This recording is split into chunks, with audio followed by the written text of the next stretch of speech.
All right, this just in.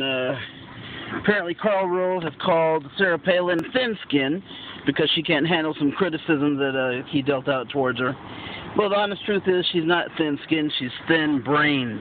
She's a lightweight, she always has been. The country may be enthused about her for whatever dim-witted reason, but I mean, even Rush Limbaugh, give me a break, dude. If you're about substance at all, you got to know that this lady is not good for the presidency. And she's not. She may say it like it is in her brain, and she may have all that wherewithal to speak her mind, but she really doesn't know the first thing about running a country.